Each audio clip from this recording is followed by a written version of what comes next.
शङ्करं लोकशङ्करं शङ्करं शङ्कराचार्यं केशवं बादरायणं सूत्रभाष्यकृतौ वन्दे भगवन्तौ पुनः पुनः ईश्वरो गुरुरात्मेति मूर्तिभेदविभागिने व्योमवद्व्याप्तदेहाय दक्षिणामूर्तये नमः। पार्थाय प्रतिबोधितां भगवता नारायणेन स्वयं व्यासेन ग्रथितां पुराणमुनिना मध्ये महाभारतम् अद्वैतामृतवर्षिणीं भगवतीम् अष्टादशाध्यायिनीम् अम्ब त्वामनुसन्दधामि भगवद्गीते भवद्वेषिणीम् नमोऽस्तु ते व्यासविशालबुद्धे फुल्लारविन्दायतपत्रनेत्र येन त्वया भारततैलपूर्णः प्रज्वालितो ज्ञानमयप्रदीपः प्रपन्नपारिजाताय तोत्रवेत्रैकपाणये ज्ञानमुद्राय कृष्णाय गीतामृतदुहे नमः। सर्वोपनिषदो गावो दोग्धा गोपालनन्दनः पार्थो वत्सः सुधीर्भोक्ता दुग्धं गीतामृतं महत् वसुदेवसुतं देवं कंसचाणूरमर्दनं देवकी परमानन्दं कृष्णं वन्दे जगद्गुरुम्।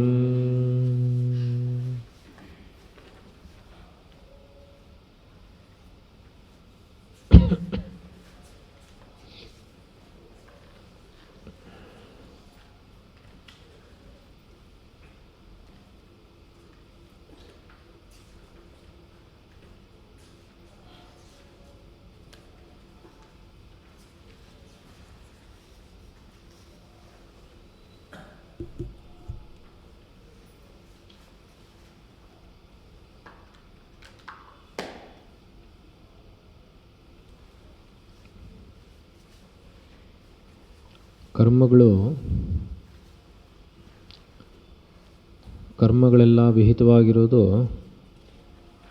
ಅಜ್ಞಾನಿಗೆ.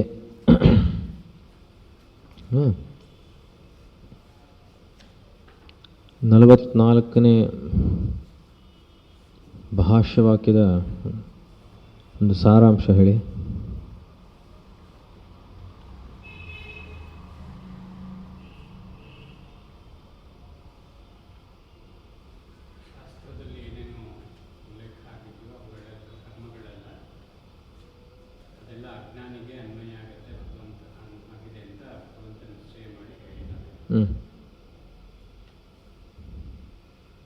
ಆಮೇಲೆ ಒಂದು ಆಕ್ಷೇಪ ಬರುತ್ತೆ, ಹಾಗಾದ್ರೆ ಅಜ್ಞಾನಿಗಳಿಗೆ ಎಲ್ಲ ಜ್ಞಾನಿಗಳಿಗೆ ಏನು ಇಲ್ವಾ ಅಂತ ಒಂದು ಆಕ್ಷೇಪ ಬರುತ್ತೆ.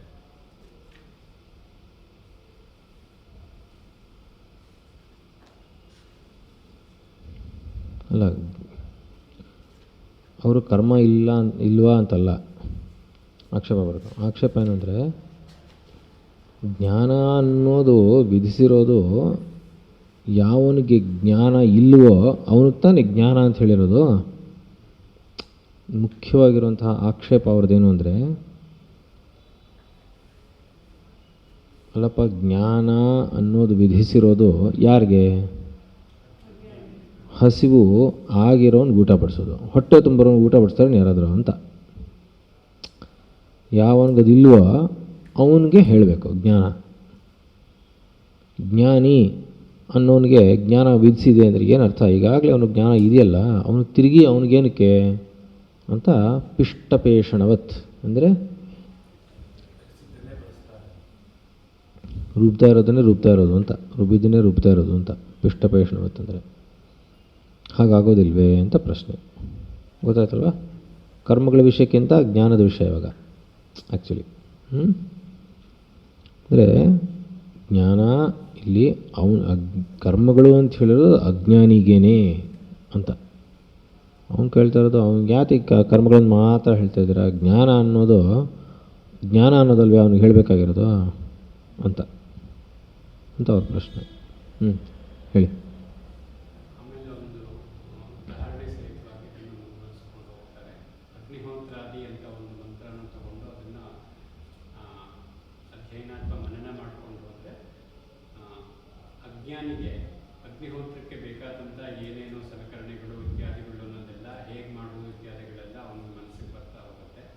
ಆದರೆ ಅದಕ್ಕೆ ವಿರುದ್ಧವಾಗಿ ಆತ್ಮತತ್ವದ ಬಗ್ಗೆ ತಿಳ್ಕೊತಾ ಹೋದರೆ ಅದರಲ್ಲೇನು ಕರ್ಮದ ಬಗ್ಗೆ ಏನು ಬರೋದೇ ಇಲ್ಲ. ನಾಹಂಕರ್ತ ಇತ್ಯಾದಿಗಳೆಲ್ಲ ಬಂದು ತಿಳ್ಕೊಂಡ್ಮೇಲೆ ಅಲ್ಲಿಗೆ ಮುಗದೆ ಹೋಯಿತು, ಅಲ್ಲಿಗೆ ಇಟ್ ಎಂಡ್ ಆಫ್ ಇಟ್ ಅಂತ. ಅಂದರೆ ಅಗ್ನಿಹೋತ್ರಾದಿಗಳು ಅನ್ನೋದರಲ್ಲಿ ಇಲ್ಲದೇ ಇರೋವಂಥದ್ದು ಹುಟ್ಕೊಳ್ಳುತ್ತೆ. ಅಂದರೆ ಇವಾಗ ಏನೋ ಒಂದು ಶಬ್ದಾರ್ಥ ಅದು ಅಲ್ವಾ.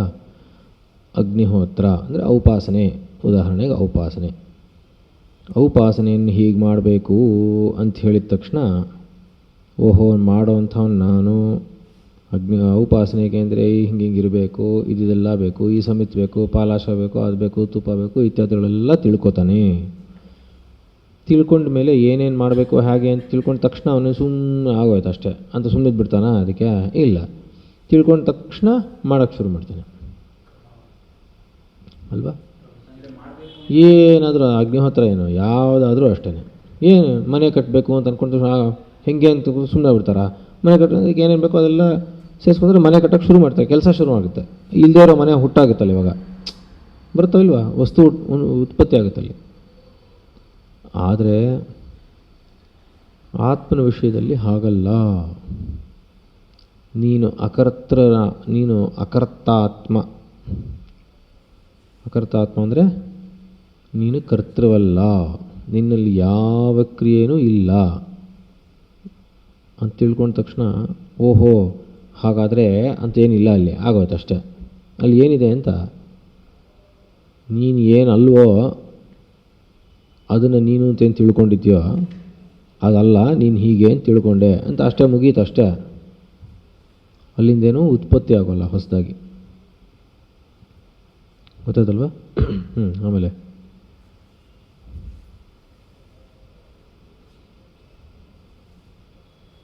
ಅದಾದಮೇಲೆ ಈ ಒಂದು ವಿಷಯನ ಪುಷ್ಟೀಕರಿಸೋದಕ್ಕೋಸ್ಕರ ವ್ಯಾಸರು ತಮ್ಮ ಮಗನಾದಂಥ ಶುಕ್ರಗೂ ಹೇಳಿದ್ರು ಅಂತ ಅದನ್ನು ಇನ್ನೂ ಅಥಾರಿಟೇಟಿವ್ ಆಗಿ ಅದನ್ನು ಇದು ಮಾಡ್ತಾರೆ. ಅಲ್ಲಿಂದ ಮುಂದಕ್ಕೆ ಬಂದು ಎರಡು ಕರ್ಮಯೋಗ, ಸಾಂಖ್ಯಯೋಗ ತಗೊಂಡು, ಸಾಂಖ್ಯಯೋಗದಲ್ಲಿರೋರಿಗೆ ಅವ್ರಿಗೆ ಏನೂ ಇಲ್ವೇ ಇಲ್ಲ, ಅವರು ಸರ್ವಸಂಗ ಸನ್ಯಾಸ ಮಾಡಿಬಿಟ್ಟು ಸರ್ವಕರ್ಮ ಸನ್ಯಾಸ ಮಾಡಿ.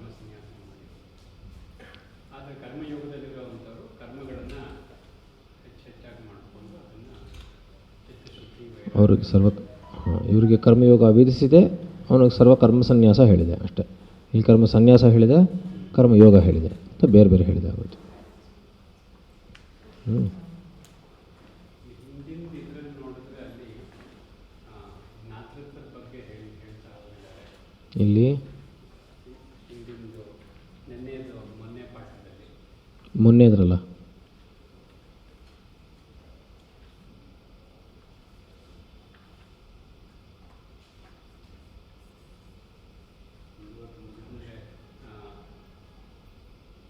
ದೇಹ, ಇಂದ್ರಿಯ, ಮನಸ್ಸು ಇತ್ಯಾದಿಗಳನ್ನು ಬಿಟ್ಟು ಯಾವುದಿದೆಯೋ ಅದನ್ನು ಅಲ್ಲ ಇದು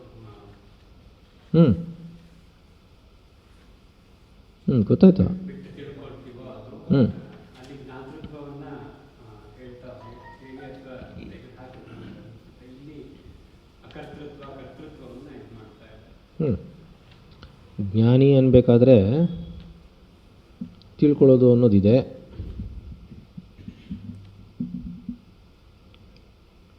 ಇಲ್ಲಿ ಅವನಿಗೆ ಯಾವ ಕರ್ಮಗಳು ಇಲ್ಲ ಅಂತ ಹೇಳ್ತಾ ಇದೆ. ಯಾವನು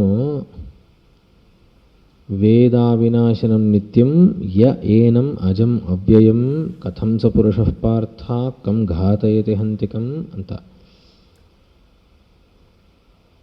ಯಾವನು ತನ್ನ ಸ್ವರೂಪವನ್ನು ತಿಳ್ಕೋತಾನೋ ಅವನಿಗೆ ಯಾವ ಕರ್ಮಗಳು ಅಂಟೋಲ್ಲ. ಅವನು ಯಾವ ಕರ್ಮಗಳು ಅಂಟೋಲ್ಲ ಅಂದರೆ ಅವನು ಯಾವ ಕರ್ಮಗಳನ್ನು ಮಾಡೋನಲ್ಲ ಅಂತ. ಅವನು ಯಾವ ಕರ್ಮಗಳನ್ನು ಮಾಡೋಲ್ಲ, ಅವನಿಗೆ ವಿಧಿನೂ ಇಲ್ಲ. ಆದರೆ ಆತ್ಮನೂ ಅನ್ನೋನು ಎರಡೂ ಬುದ್ಧಿವೃತ್ತಿಗಳಿಗೂ ಬೇರೆಯಾಗಿರೋನು. ಎರಡು ಬುದ್ಧಿವೃತ್ತಿಗಳಿಗೂ ಬೇರೆಯಾಗಿರೋನು ಆತ್ಮನು. ಮುಂದಕ್ಕೆ ಬನ್ನಿ ಸ್ವಲ್ಪ. ಎರಡು ಬುದ್ಧಿವೃತ್ತಿ ಅಂದ್ರೇನು? ಯಾವುದೋ ಒಂದು ವಿಷಯ ಜ್ಞಾನದಲ್ಲಿ ಅಧ್ಯಾಸದಿಂದ ಆಗುವಂತಹ ಏನಿದೆಯೋ ಅದು ಒಂದು ಬುದ್ಧಿವೃತ್ತಿ.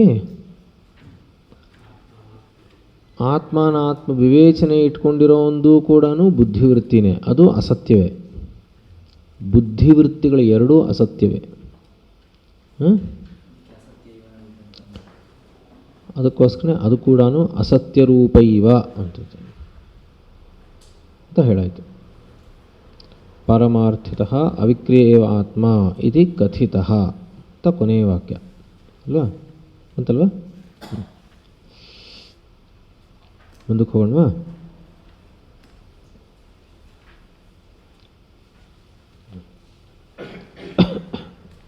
ಎಲ್ಲ ಹೇಳೋಗೋಯ್ತು. ಸರ್ವಕರ್ಮಾಣಿ ಮನಸಾ ಸನ್ಯಸ್ಯಾಸ್ತೆ ಸುಖಂ ವಶಿ ನವದ್ವಾರೆ ಪುರೇ ದೇಹಿ ನೈವ ಕುರ್ವನ್ ನಕಾರಯನ್ ಹೇಳಾಯಿತು.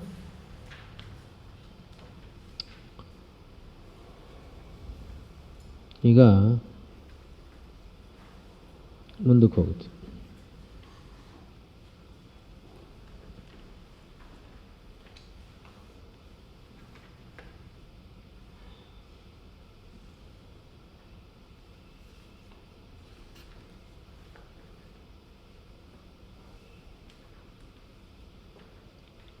ಹೇಳಿ.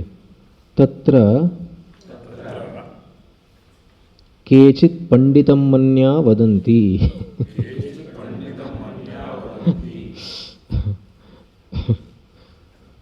ಶುರುನಲ್ಲೇನೆ ತತ್ರ ಕೇಚಿತ್ ಪಂಡಿತಂ ಮನ್ಯಾ ವದಂತಿ ಅಂದರೆ ಕೆಲವರು ಯಾರು ತಮ್ಮನ್ನು ತಾವೇ ಪಂಡಿತರು ಅಂತ ಅಂದ್ಕೊಂಡಿದ್ದಾರೋ ಅವ್ರು ಹೇಳ್ತಾರೆ ಅಂತ ಶುರು ಮಾಡ್ತಾರೆ. ತತ್ರ ಕೇಚಿತ್ ಪಂಡಿತಂ ಮನ್ಯಾ ವದಂತಿ.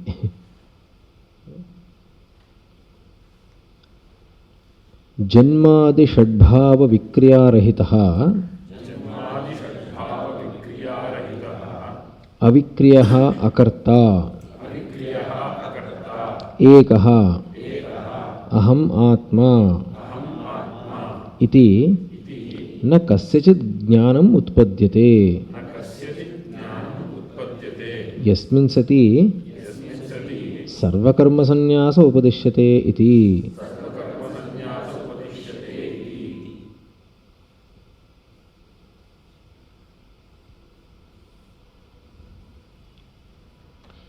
ತತ್ರ ಕೇಚಿತ್ ಪಂಡಿತಂ ಮನ್ಯಾ ವದಂತಿ.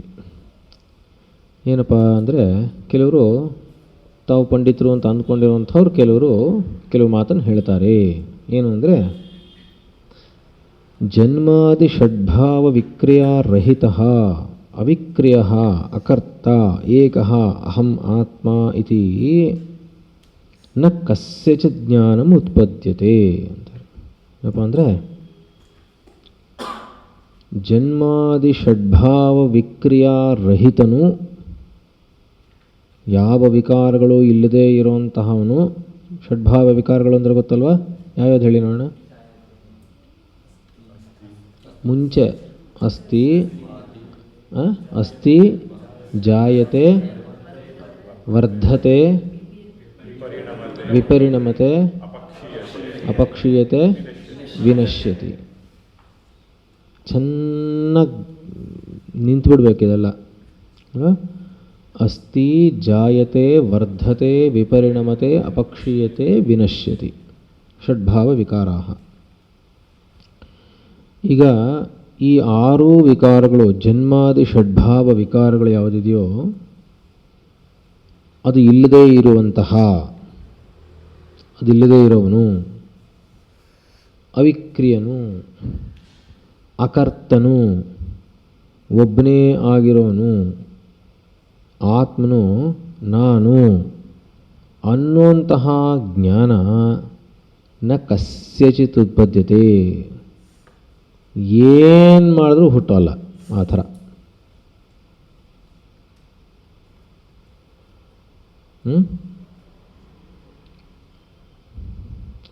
ಯಾಕೆ ಈ ಪ್ರಶ್ನೆ ಬಂತು ಹೇಳಿ ನೋಡೋಣ. ಅದನ್ನು ಪೂರ್ತಿ ಮಾಡ್ತೀನಿ. ನ ಕಸ್ಯಚಿತ್ ಜ್ಞಾನಮುತ್ಪದ್ಯತೆ ಯಸ್ಮಿನ್ ಸತಿ ಸರ್ವಕರ್ಮಸನ್ಯಾಸೋಪದಿಶ್ಯತೆ ಇತಿ.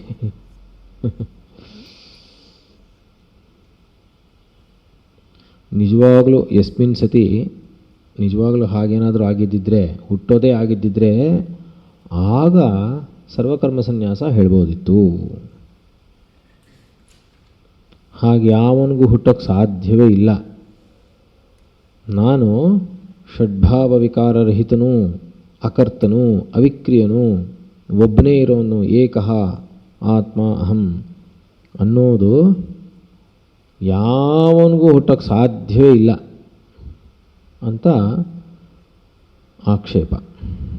ಯಾಕೆ?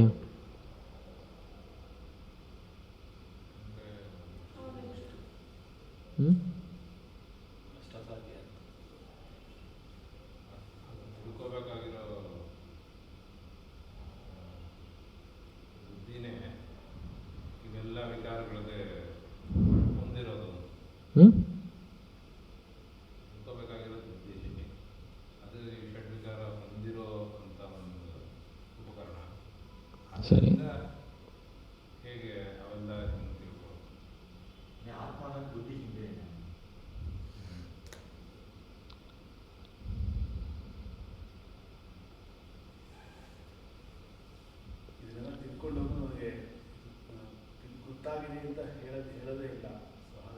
ಹಾಂ, ಅಲ್ಲಿವರೆಗೂ ಹೋಗಬಾರ್ದು. ಪ್ರಶ್ನೆನೇ ಬೇರೆ. ಪ್ರಶ್ನೆಯನ್ನು ಬಿಡಬಾರ್ದು ಯಾವಾಗಲೂ. ಅಕರ್ತನಾಗಿರುವಂತಹ ಆತ್ಮನ ನಾನು ಅಂತ ಜ್ಞಾನ ಉತ್ಪತ್ತಿಯಾಗೋಕ್ಕೆ ಸಾಧ್ಯವೇ ಇಲ್ಲ.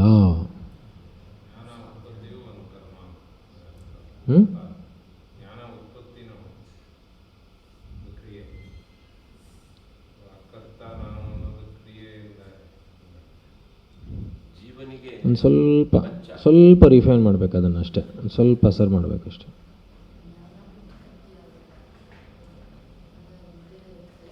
ಜೋರಾಗಿ ಹೇಳು.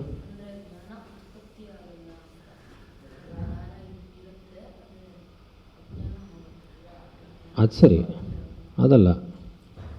ಅಂಥ ಜ್ಞಾನ ಉಂಟಾಗಲ್ಲ. ಜ್ಞಾನ ಉಂಟಾಗಬೇಕಾದ್ರೆ ಅವನ ಅಂತರಂಗದಲ್ಲಿ ಯೋಚನೆ ಮಾಡಬೇಕು. ಪಂಚೇಂದ್ರಿಯಗಳೆಲ್ಲ ಹೊರಗಡೆ ನೋಡ್ತಾ ಹಾಂ, ಅದು ಸರಿ. ಹೊರಗಡೆ ನೋಡೋಕ್ಕಾಗದೆ ಹಾಂ, ಅದು ಆ ಕಡೆ. ಇವಾಗ ಇಲ್ಲಿ ಹೇಳ್ತಾ ಇರೋದು ನಾನು ಅವಿಕ್ರಿಯನು ಆತ್ಮನು ಅನ್ನುವಂತಹ ಜ್ಞಾನ ಉಂಟಾಗುತ್ತೆ ಅಂತ ಹಿಂದಿನ ವಾಕ್ಯದಲ್ಲಿ ಹೇಳಿದಾರಪ್ಪ. ಬುದ್ಧಿವೃತ್ಯ ವಿದ್ಯೆಯ ಹೇಳಿಲ್ವೇ? ಆತ್ಮಾನಾತ್ಮನು ಹೋ ಬಂದಿದೆಯಲ್ಲ ವಾಕ್ಯ, ನೋಡಲಿಲ್ವಾ? ನೋಡಿ, ಅದಕ್ಕೆ ಬಿಟ್ಬಿಡಬಾರ್ದು. 43ನೇ ವಾಕ್ಯ ನೋಡಿ, ಕೊನೆಯಲ್ಲಿ ಏನು ಹೇಳಿದ್ದಾರೆ? 43ನೇದರಲ್ಲಿ ಅಲ್ಲೇ ಬಂತಲ್ಲ, ಆತ್ಮಾನಾತ್ಮ ವಿವೇಕ ಜ್ಞಾನೇನ ಬುದ್ಧಿವೃತ್ಯ ವಿದ್ಯೆಯ ಅಸತ್ಯರೂಪ ಇವ ಪರಮಾರ್ಥತ ಅವಿಕ್ರಿಯ ಏವ ಆತ್ಮ ವಿದ್ವಾನುಚ್ಯತೆ. ಇದೆಯಲ್ಲ, ಅಲ್ಲೇ ಉಂಟಾಗುತ್ತಲ್ಲ ಬುದ್ಧಿ. ಹೇಳ್ತಾ ಇರೋದು ಅಂತಹ ಬುದ್ಧಿ ಉಂಟಾಗೋಕ್ಕೆ ಸಾಧ್ಯವೇ ಇಲ್ಲ ಅಂತ ಅವನು ಹೇಳ್ತಾ ಇರೋದು. ಯಾಕೆ ಹಾಗೆ ಹೇಳ್ತಾ ಇದ್ದಾನೆ?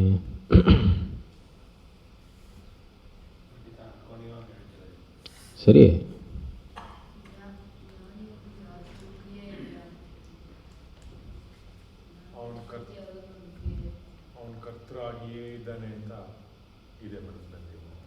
ಅಂದರೆ ಕರ್ತೃತ್ವ ಹೋಗಿರುವ ಅನುಭವವೇ ಇಲ್ಲ.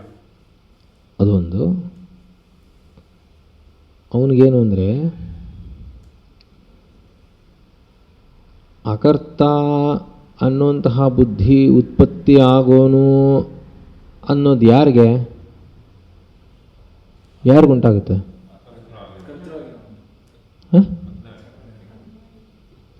ಸರಿ, ಯಾರಿಗೆ ಯಾರಿಗುಂಟಾಗುತ್ತೆ? ಸುಮ್ಮನೆ ನನಗೆ ಅಂತ ಹೇಳಿಪ್ಪ, ನನಗುಂಟಾಗುತ್ತೆ. ಏನು ಹಾಗಂದ್ರೆ ಅರ್ಥ? ಅರೆ ಅವನಲ್ಲಿ ಏನೂ ಇಲ್ಲ ಅಂತ ನಂಗೆ ಉಂಟಾಗುತ್ತೆ. ಇವಾಗ ಉಂಟಾಗ್ತಾ ಇರೋದು ಯಾರಿಗೆ? ಜ್ಞಾನ ಉಂಟಾಯ್ತಪ್ಪ. ಜ್ಞಾನ ಉಂಟಾಗ್ತಾ ಇರೋದು ಯಾರಿಗೆ? ನನಗೆ. ನನಗೆ ಜ್ಞಾನ ಉಂಟಾಯಿತು ಅನ್ನೋದಲ್ಲ ಅಕರ್ತೃತ್ವ ಎಲ್ಲಿಂದ ಬಂತು? ಗೊತ್ತಾಗಲಿಲ್ವಾ? ಇಂತಹ ಒಬ್ಬನು ಅವಿಕ್ರಿಯನು ಆತ್ಮನು ಒಬ್ಬನು ನಾನು ಅನ್ನೋಂತಹ ಜ್ಞಾನ ಉಂಟಾಯಿತು. ಯಾರಿಗುಂಟಾಗಿದ್ದು? ಆತ್ಮಗುಂಟಾಗಿತ್ತಾ? ಇಲ್ಲ, ನನಗುಂಟಾಗಿದ್ದು. ಏನ್ರಿ ನನಗುಂಟಾಯಿತು ಅಂದರೆ ಅಲ್ಲಿ ಅಕರ್ತೃತ್ವ ಎಲ್ರಿ ಬಂತು? ನನಗುಂಟಾಯಿತು ಅಂದರೆ ಕರ್ತೃತ್ವ ಬರಲಿಲ್ವೇ ನನಗೆ? ಯಾರಿಗೋ ಒಬ್ಬರು ಬರಬೇಕಲ್ಲಪ್ಪ. ಗೊತ್ತಾಗಲಿಲ್ವೇ? ಸರಿ, ಇವಾಗ ನನಗುಂಟಾಯ್ತಪ್ಪ, ನನಗಿರಲಿಲ್ಲ ಜ್ಞಾನ, ಅಕರ್ತ ಆತ್ಮನು ಅಂತ ಉಂಟಾಯಿತು. ಯಾರಿಗುಂಟಾಗಿದ್ದು? ನನಗೇ ಉಂಟಾಗಿದ್ದು. ನನಗೇ ಉಂಟಾಗಿದ್ದು ಅನ್ನೋದು ಯಾರ ವಿಷಯ ಹೇಳಿದ್ದು? ನನ್ನ ವಿಷಯನೇ ಹೇಳಿದ್ದು. ಅಲ್ಲಿಗೆ ಅವಿಕ್ರಿಯನು ಅಕರ್ತ ಒಬ್ಬನೇ ಇಷ್ಟು ಹೇಳಿದ್ರಲ್ರಿ. ದ್ವೈತ ಇದ್ದೇ ಇದೆಯಲ್ಲ ಅಲ್ಲಿ. ಕರೆಕ್ಟ್ ತಾನೇ ಅವನು ಹೇಳ್ತಾ ಇರೋದು? ಹಾಂ, ನೋಡಿ ಏನು ಅಂತ ಪ್ರಶ್ನೆ ಅರ್ಥ ಆಯ್ತಾ? ಪ್ರಶ್ನೆ ಎಷ್ಟು ಪರ್ಫೆಕ್ಟ್ ಆಗಿದೆಯಲ್ಲ. ಅದು ಅವನದಲ್ಲ ಪ್ರಶ್ನೆ, ಶಂಕರರೇ ಹಾಕೊಂಡ್ರ ಪ್ರಶ್ನೆ.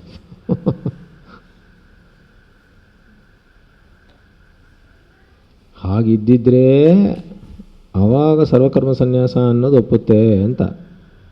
ಇಲ್ಲಿ ಎಲ್ಲರೂ ಒಪ್ಪುತ್ತೆ. ಜ್ಞಾನ ಪಡ್ಕೋತಾರವನು ಅಂತ ಇದೆಯಲ್ಲ ಅವನಿಗೆ, ಏನೇನು ಹೇಳೋದು ಅಲ್ಲಿ ಅಂತ. ಅದಕ್ಕೆ ಶಂಕರ್ ಹೇಳ್ತಾರೆ, ಹೇಳಿ ತನ್ನ. ಎಲ್ಲರೂ ಒಟ್ಟಿಗೆ ಹೇಳಿ. ವಾಕ್ಯಗಳು ಹೇಳಬೇಕಾದ್ರೆ ಪಿಸ್ಗುಟ್ಬಾರ್ದು, ಜೋರಾಗಿ ಹೇಳಬೇಕು ವಾಕ್ಯಗಳನ್ನು. ತನ್ನ ನ ಜಾಯತೆ ಇತ್ಯಾದಿ ಶಾಸ್ತ್ರೋಪದೇಶ ಅನರ್ಥಕ್ಯ ಪ್ರಸಂಗಾತ್.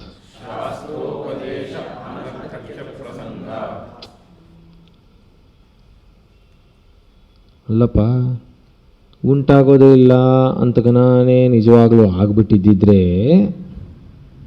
ಆ ಥರ ಜ್ಞಾನ ಉಂಟಾಗೋದಿಲ್ಲ ಅಂತಕನ ನಿಜವಾಗ್ಲೂ ಹಾಗೆ ಇದ್ಬಿಟ್ಟಿದ್ದಿದ್ರೆ ನೀ ಹೇಳೋ ಥರನೇ, ಆಗ ಅಲ್ಲಿ ಹೇಳ್ತಾ ಇದ್ದಾನಲ್ಲ, ಭಗವಂತನೇ ಹೇಳ್ತಾ ಇದ್ದಾನಲ್ಲಪ್ಪ, ನ ಜಾಯತೆ ಮ್ರಿಯತೆ ವಾ ಕದಾಚಿನ್ನಾಯಂ ಭೂತ್ವಾ ಭವಿತಾ ವಾ ನ ಭೂಯಃ ಅಜೋ ನಿತ್ಯ ಶಾಶ್ವತೋಯಂ ಪುರಾಣೋ ನ ಹನ್ಯತೆ ಹನ್ಯಮಾನೇ ಶರೀರೇ. ಹೇಳಿದ ಭಗವಂತನ ವಾಣಿ ಇದೆ. ಹಂಗೆ ಹೇಳಿದ್ಮೇಲೆ ನೀನು ಹೇಳ್ತಾ ಇರೋದೇ ನಿಜ ಆಗ್ಬಿಟ್ಟಿದ್ರೆ, ಹಾಗೇ ನಾ ಇದ್ಬಿಟ್ಟಿದ್ರೆ ಆ ವಾಕ್ಯಕ್ಕೆ ಶಾಸ್ತ್ರದ ಅನರ್ಥಕ್ಕೆ ಬರುತ್ತೆ. ಅನರ್ಥ ಅಂತ ಏನು ಅರ್ಥವಿಲ್ಲ ಅನ್ನೋ ಥರ ಆಗ್ಬಿಡುತ್ತೆ, ಹೌದಲ್ವಾ? ಅನರ್ಥಕ್ಕೆ ಪ್ರಸಂಗಾತ್.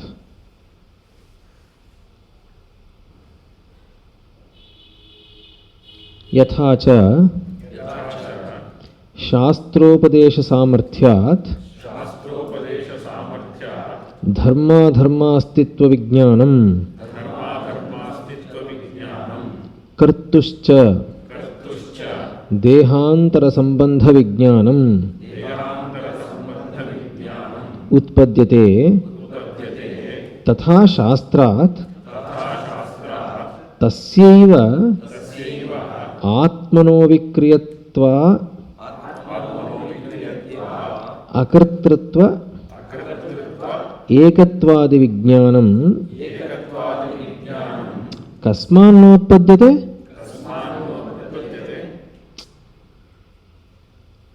ಏನು ಈಗ ಅಲ್ಲಪ್ಪ, ನೀನು ಶಾಸ್ತ್ರ ಹೇಳ್ತಾ ಇರುವಂತಹ ವಾಕ್ಯಗಳನ್ನು ನಿನಗೆ ಅನುಕೂಲಕ್ಕೆ ಬೇಕಾಗಿರೋ ವಾಕ್ಯಗಳನ್ನು ಮಾತ್ರ ಸ್ವೀಕಾರ ಮಾಡಿ, ಅದೇ ಶಾಸ್ತ್ರ ಆತ್ಮನ ವಿಷಯದಲ್ಲಿ ಹೇಳ್ತಾ ಇದ್ದಾರೆ, ಅದನ್ನು ಮಾತ್ರ ಬಿಟ್ಬಿಟ್ರೆ ನಿಂಗೆ ನಿಂಗೆ ಬೇಕಾಗಿರೋದನ್ನು ಮಾತ್ರ ತೊಗೊಂಡು ಬೇಡದಿರೋದನ್ನು ನಿಂಗೆ ಬೇಡ ಅಂದರೆ ಬಿಟ್ಬಿಡೋಕ್ಕಾಗುತ್ತಾ? ಯಾಕೆಂದರೆ ಯಥಾ ಶಾಸ್ತ್ರೋಪದೇಶ ಸಾಮರ್ಥ್ಯಾತ್, ಶಾಸ್ತ್ರದಿಂದ ಉಪದೇಶವಾಗಿರುವಂತಹ ಏನು ಸಾಮರ್ಥ್ಯ ಇದೆಯೋ ಅದರಿಂದ ಧರ್ಮಾಧರ್ಮ ಅಸ್ತಿತ್ವ ವಿಜ್ಞಾನಂ, ಧರ್ಮ ಅಂತ ಒಂದಿದೆ, ಅಧರ್ಮ ಅಂತ ಒಂದಿದೆ, ಅದರ ವಿಜ್ಞಾನ ಎಲ್ಲ ಪಡ್ಕೊಂಡು ಕರ್ತುಹೂಚ, ಈ ಧರ್ಮಾಧರ್ಮಗಳನ್ನು ಪಾಲನೆ ಮಾಡುವಂತಹ ಕರ್ತು ಯಾವನಿದಾನೋ ಅವನ ಕರ್ತುಶ್ಚ ದೇಹಾಂತರ ಸಂಬಂಧ ವಿಜ್ಞಾನಂ ಉತ್ಪದ್ಯತೆ. ಅವನು ಒಂದು ದೇಹದಿಂದ ಇನ್ನೊಂದು ದೇಹಕ್ಕೆ ಹೋಗ್ತಾನೆ, ಅವನು ಇನ್ಯಾವ್ಯಾವ ಲೋಕಗಳು ಹೋಗ್ತಾನೆ ಇತ್ಯಾದಿಗಳನ್ನ ಪಡ್ಕೊಂಡು ನೀನೆಲ್ಲ ಮಾಡ್ತಾ ಇದೆಯಲ್ವ ನಂಬಿ, ನೀ ಆ ಜ್ಞಾನ ಉತ್ಪತ್ತಿ ಆಗ್ತಾ ಇದೆಯಲ್ವಾ? ಗೊತ್ತಾಗ್ಲಿಲ್ವಾ? ಇವಾಗ ಅಗ್ನಿಹೋತ್ರದ ವಿಷಯ ಹೇಳಿದೇನಪ್ಪ. ಇವಾಗ ಯಾರಿಗಾದರೂ ಪುಳಿಯೋಗರೆ ಮಾಡೋದು ಗೊತ್ತಿಲ್ಲಪ್ಪ, ಪುಳಿಯೋಗರೆ ಮಾಡೋದನ್ನ ಹೇಳ್ಕೊಟ್ರು ಅಂತ ಇಟ್ಕೊಳ್ಳಿ. ಆ ಜ್ಞಾನವನ್ನು ಪಡ್ಕೊಂಡ ತಕ್ಷಣ ನೀನು ಪುಳಿಯೋಗರೆ ಮಾಡೋದು ಗೊತ್ತಾಯ್ತು ಅಂತ ನೀನು ಅದ್ರಲ್ಲಿ ಕ್ರಿಯೆನಲ್ಲಿ ಮುಂದಕ್ಕೆ ಹೋಗಲ್ವೇ? ಪುಳಿಯೋಗರೆ ಹೇಗೆ ಮಾಡೋದು ಅಂತ ತಿಳ್ಕೊಂಡು ಮಾಡಲ್ವೇ ಪುಳಿಯೋಗರೆನ? ಅದು ಪ್ರೂಫ್ ಅಲ್ವೇ ನಿಂಗೆ ಆ ಜ್ಞಾನ ಉತ್ಪತ್ತಿ ಆಗಿದೆ ಅಂತ? ಹಾಗೇನೇ ಧರ್ಮಾಧರ್ಮಗಳ ವಿಷಯದಲ್ಲಿ ಹೇಳಿರೋದನ್ನು ಆತ್ಮನ ಒಬ್ಬನು ಕರ್ತು ಅಂತ ಒಬ್ಬ ಇದ್ದಾನೆ, ಅವನು ಒಂದು ದೇಹದಿಂದ ಇನ್ನೊಂದು ದೇಹಕ್ಕೆ ಹೋಗೋದು, ಅದು ಏನು ಮಾಡ್ತಾನೆ ಇತ್ಯಾದಿಗಳು ಏನೇನಿಲ್ಲ ಇದೆಯಲ್ಲ ಧರ್ಮದ ವಿಷಯಗಳೆಲ್ಲ, ಅದೆಲ್ಲ ಶಾಸ್ತ್ರ ಏನು ಹೇಳ್ತಾ ಇದೆಯೋ ಅದರಿಂದ ಈ ಜ್ಞಾನ ಉತ್ಪತ್ತಿ ಆಗ್ತಾ ಇದೆಯಲ್ಲೋ ನಿಂಗೆ, ಅದಲ್ವಾ? ಅದು ಆಗ್ತಾ ಇದೆ ಅನ್ನೋದು ನೀನು ಒಪ್ಕೊಂಡ್ರೆ, ಹಾಗೇನೆ ತಥಾ ಶಾಸ್ತ್ರಾತ್, ಹಾಗೇನೆ ಶಾಸ್ತ್ರದಿಂದ ತಸ್ಯೈವ ಆತ್ಮನಃ, ಅದೇ ಆತ್ಮನೇ ಒಂದು ದೇಹದಿಂದ ಇನ್ನೊಂದು ದೇಹಕ್ಕೆ ಹೋಗ್ತಾನೆ ಅನ್ನೋದಕ್ಕೆ ಮಾತ್ರ ಒಪ್ತೀಯ, ಅದಕ್ಕೋಸ್ಕರ ಕರ್ಮಗಳನ್ನೆಲ್ಲ ಮಾಡ್ತೀಯ. ಅದೇ ಆತ್ಮನ ಬಗ್ಗೆ ಆತ್ಮನು ಅವಿಕ್ರಿಯತ್ವ ಅಕರ್ತೃತ್ವೈಕತ್ವಾದ ವಿಜ್ಞಾನಂ ಕಸ್ಮಾನ್ನೋತ್ಪದ್ಯತೆ. ಅಲ್ಲ, ಇವನು ಕರ್ತ ಅಂತ ಹೇಳೋದು ನಿನ್ಗೆ ಉತ್ಪತ್ತಿ ಆಗುತ್ತೆ ಜ್ಞಾನ, ಅವನು ಅಕರ್ತ ಅನ್ನೋ ಜ್ಞಾನ ಉತ್ಪತ್ತಿ ಆಗಲ್ವಾ? ಒಬ್ಬನೇ ಆತ್ಮನ ಬಗ್ಗೆ ಅವನು ಕರ್ತನು ಅನ್ನೋ ಜ್ಞಾನ ನಿನಗೆ ಉತ್ಪತ್ತಿ ಆದರೆ ಅವನು ಅಕರ್ತೃ ಅನ್ನೋ ಜ್ಞಾನ ಯಾತಕ್ಕೆ ಉತ್ಪತ್ತಿ ಆಗಲ್ಲ? ಗೊತ್ತಾಗ್ಲಿಲ್ವಾ? ಹಾಂ,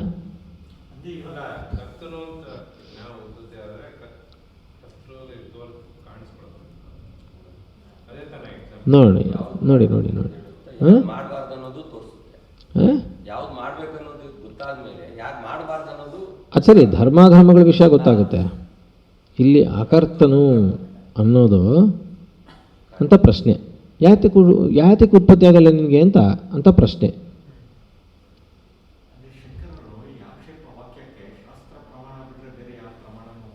ಕೊಡೋದೇ ಇಲ್ಲ, ಕೊಡೋಕ್ಕಾಗಲ್ಲ, ಇಲ್ಲ. ಶಾಸ್ತ್ರ ಪ್ರಮಾಣವೇ ಪ್ರಮಾಣ, ಇನ್ನೇನಿದೆ ಅಲ್ಲಿ? ಶಾಸ್ತ್ರಕ್ಕಿಂತ ಇನ್ನೇನಿದೆ? ಇನ್ನೇನು ಇಲ್ಲ ಅಲ್ಲಿ. ನೋಡಿ ಮುಂದಕ್ಕೆ ಹೇಗೆ ಹೋಗುತ್ತೆ ನೋಡಿ, ನೀವು ಫಾಲೋ ಮಾಡ್ತಾ ಇರಬೇಕಷ್ಟೇ. ಯಾಕೆಂದರೆ ಇದರಲ್ಲಿ ತುಂಬ ಟ್ರಿಕ್ಕಿಯಾಗಿ ಏನಿರುತ್ತೆ ಅಂದರೆ, ಪೂರ್ವ ಪಕ್ಷ ಹೇಳ್ತಾ ಇರೋದು ಅಯ್ಯೋ ನಿಜ ಕಂಪ್ಲೀಟಾಗಿ ಪರ್ಫೆಕ್ಟಾಗಿದೆ, ಅದೇ ಸಿದ್ಧಾಂತ ಅನ್ನೋ ಥರ ಆಗಿಬಿಡುತ್ತೆ ನಮಗೆ. ಸರಿಯಾಗಿದೆಯಲ್ಲ ಕೇಳ್ತಾ ಇರೋದು ಅಂತಲೇ ಅನಿಸ್ತಾ ಇರುತ್ತೆ. ಆಮೇಲೆ ಕೊನೆಯಲ್ಲಿ ತನ್ನ ನ ಅಂತ ನೋಡಿ ನೋಡಿ ಅರ್ಥ ಮಾಡ್ಕೋಬೇಕು, ಓ ಹೀಗಲ್ಲ ಅಂತ. ಮುಂಚೆ ಅದನ್ನೇ ನಂಬಿಡ್ತೀವಿ ನಾವು, ಓ ಕರೆಕ್ಟ್ ನಿಜ, ಇದೇ ನಿಜ ಅಂತ. ಗೊತ್ತಾಗಲಿಲ್ವಾ? ಆದ್ದರಿಂದ ನೀವು ಆ ಥ್ರೆಡ್ ಫಾಲೋ ಮಾಡಬೇಕು.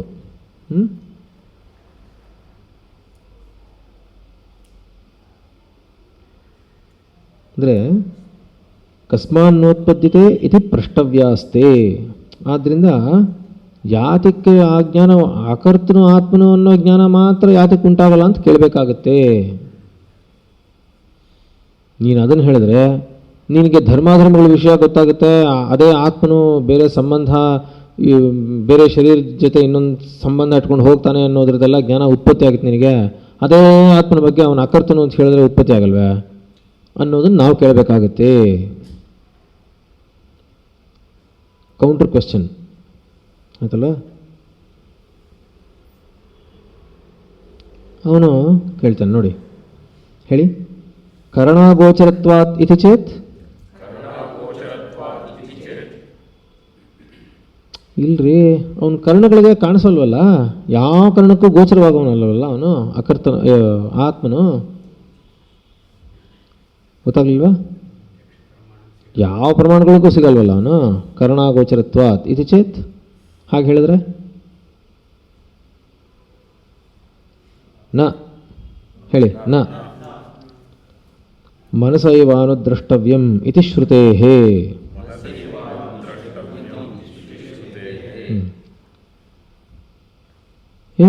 ಇಲ್ಲಪ್ಪ, ಶ್ರುತಿ ಹೇಳುತ್ತೆ ನೋಡು, ಏನು ಹೇಳುತ್ತೆ ಅಂತ, ಮನಸೈವಾನುದ್ರಷ್ಟವ್ಯಂ ಅನ್ನತ್ತೆ.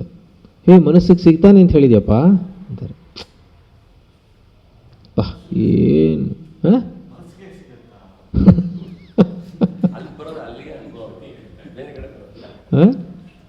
ಸುಮ್ಮನೆ ಶ್ರುತಿ ಹೇಳ್ತು ಅದಲ್ಲ, ಶ್ರುತಿ ಹೇಳ್ತಾ ಇದೆ ಮನಸೈವಾನುದ್ರಷ್ಟವ್ಯಂ ಅಂತ ಹೇಳ್ತಾ ಇದೆ, ಅಲ್ಲಿಗೆ ಮುಗೀತು.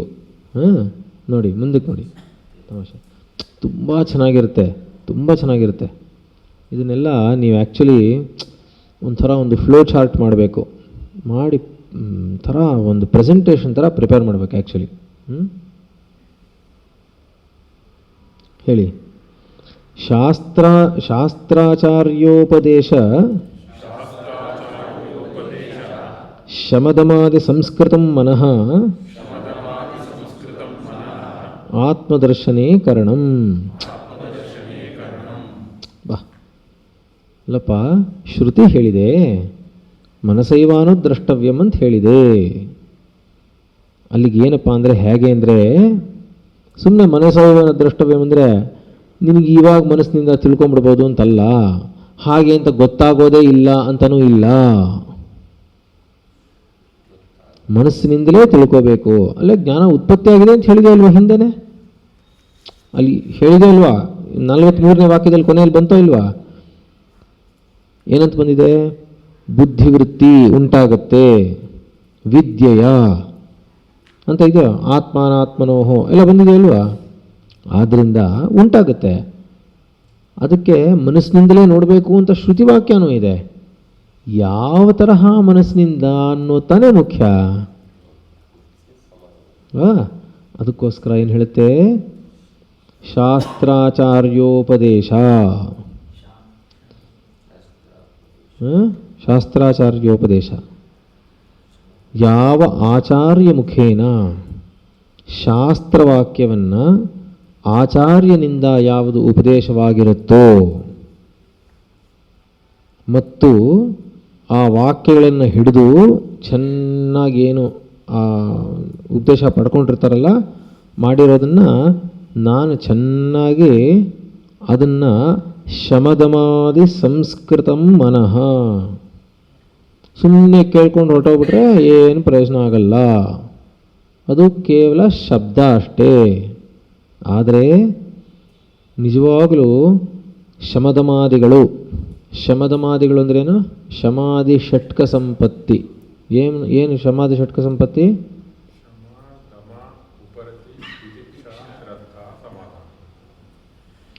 ಶಮ ದಮ ಉಪರತಿ ತಿತಿಕ್ಷಾ ಶ್ರದ್ಧಾ ಸಮಾಧಾನ, ಶಮಾದಿ ಷಟ್ಕ ಸಂಪತ್ತಿ. ಈ ಶಮಾದಿ ಷಟ್ಕ ಸಂಪತ್ತಿಗಳಿಂದ ಸಂಸ್ಕೃತವಾಗಿರುವಂತಹ ಮನಸ್ಸಾಗಿರಬೇಕು. ಶಮಾದಿ ಅಂದರೆ ಆ ಶಮಾದಿ ಷಟ್ಕ ಸಂಪತ್ತಿ, ನಾಳೆ ಹೇಳ್ತೀನಿ ಅದನ್ನು. ಆ ಶಮಾದಿ ಷಟ್ಕ ಸಂಪತ್ತಿಯಿಂದ ಚೆನ್ನಾಗಿ ಮನಸ್ಸಿನ ಸಂಸ್ಕಾರ ಆಗಬೇಕು. ಆ ಸಂಸ್ಕೃತವಾಗಿರುವಂತಹ ಮನಸ್ಸಿನಿಂದ ಆತ್ಮದರ್ಶನೇ ಕಾರಣಂ. ಆ ಮನಸ್ಸೇನೇ ಆತ್ಮವನ್ನು ನೋಡೋದಕ್ಕೆ ಕಾರಣ. ಆತ್ಮನ ನೋಡೋದಕ್ಕೆ ಹೇಗಿರಬೇಕು? ಚೆನ್ನಾಗಿ ಸಂಸ್ಕೃತವಾಗಿರಬೇಕು. 18ನೇ ಅಧ್ಯಾಯ 18.5 18ನೇ ಅಧ್ಯಾಯ 5ನೇ ಶ್ಲೋಕದಲ್ಲಿ 50ನೇದರಲ್ಲಿ ಬರುತ್ತೆ. ಹೇಗಿರಬೇಕು ಅವನಿಗೆ ಆತ್ಮನು ಅಂತ ಗೊತ್ತಾಗಬೇಕಲ್ವಾ, ಆತ್ಮದರ್ಶನ ಆಗಬೇಕಲ್ವಾ. ಆ ಆತ್ಮದರ್ಶನ ಆಗೋದಕ್ಕೆ ಹೀಗಿರುವಂಥ ಆತ್ಮದರ್ಶನ ಆಗಬೇಕು. ಹೇಗಿರುವಂಥವನು ನ ಜಾಯತೆ ಮ್ರಿಯತೆ ವಾ ಕದಾಚಿನ್ ನಾಯಂ ಭೂತ್ವಾ ಭವಿತಾವಾನುಭೂಯ ಅಂತ ಆಗಬೇಕು.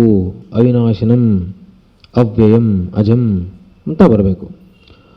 ಅಂತಹ ಆತ್ಮದರ್ಶನ ಆಗುತ್ತಾ ಬುದ್ಧಿಗೆ? ನಿಜವಾಗ್ಲೂ ಆಗುತ್ತಾ ಅಂತ ಪ್ರಶ್ನೆ ಬರ್ತಾ ಇಲ್ವಾ? ಯಾರದು ಆತ್ಮನು? ಪರಮಾತ್ಮನ ಆ್ಯಕ್ಚುಲಿ. ಅವನಿಗಾಗುತ್ತಾ ಅಂದರೆ ಓ ಆಗುತ್ತೆ. ಹೇಗಾಗುತ್ತೆ ಅಂದರೆ ಅತಿ ಸೂಕ್ಷ್ಮತ್ವಾತ್ ಅತಿ ನಿರ್ಮಲತ್ವಾತ್ ಅತಿ ಸ್ವಚ್ಛತ್ವಾತ್ ಉಪಪತ್ತೇರಾತ್ಮನಃ ಬುದ್ಧೇಃ ಆತ್ಮಸಮನೈರ್ಮಲ್ಯಾತ್ ಆತ್ಮಾಕಾರ ಭಾಸತ್ವೋಪಪತ್ತಿ ಅಂತಾರೆ ಶಂಕರರು. ಹೇಗಿರ್ಬೇಕು ಗೊತ್ತಾ? ಅತಿ ಸೂಕ್ಷ್ಮತ್ವಾತ್. ಎಲ್ಲದಕ್ಕೂ ಅತಿ ಅತಿ ಸೇರಿಸ್ತಾರೆ ಶಂಕರರು. ಅತಿ ಸೂಕ್ಷ್ಮತ್ವಾತ್ ಅತಿ ಸ್ವಚ್ಛತ್ವಾತ್ ಅತಿ ನಿರ್ಮಲತ್ವಾತ್ ಉಪಪತ್ತೇಃ ಆತ್ಮನಃ ಬುದ್ಧೇಃ ಆತ್ಮಸಮನೈರ್ಮಲ್ಯಾತ್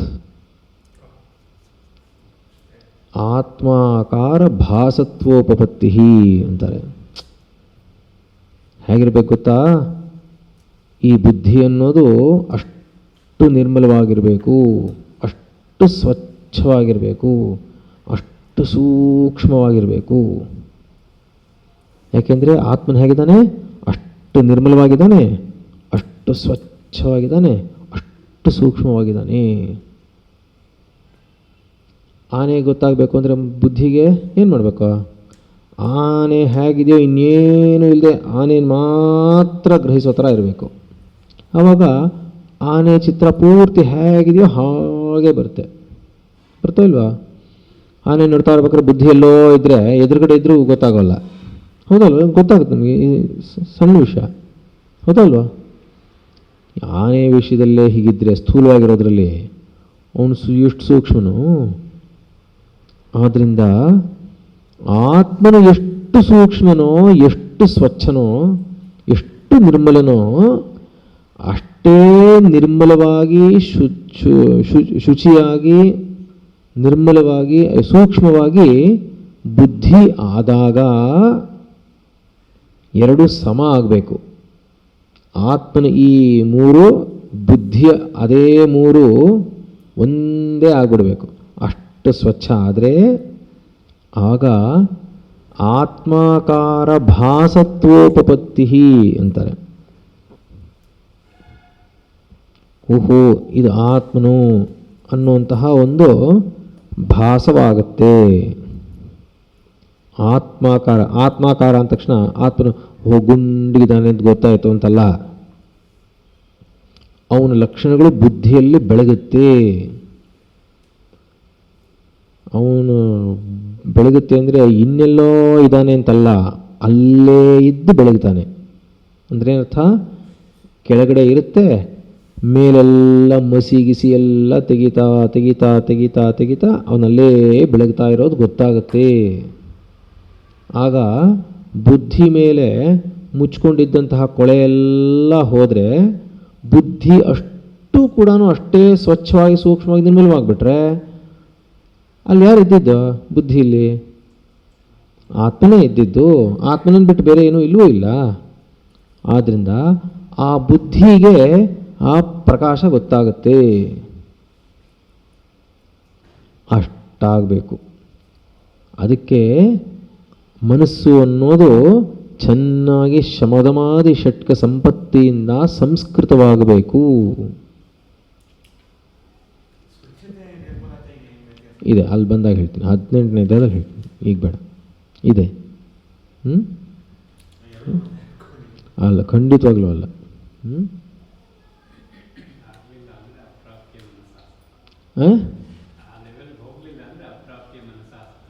ಅಲ್ಲ ಅಲ್ಲ, ಅಪ್ರಾಪ್ಯ ಮನಸಾ ಸಹ ಅನ್ನೋದು ಯಾವಾಗ ಹೇಳೋದು ಅಂದರೆ,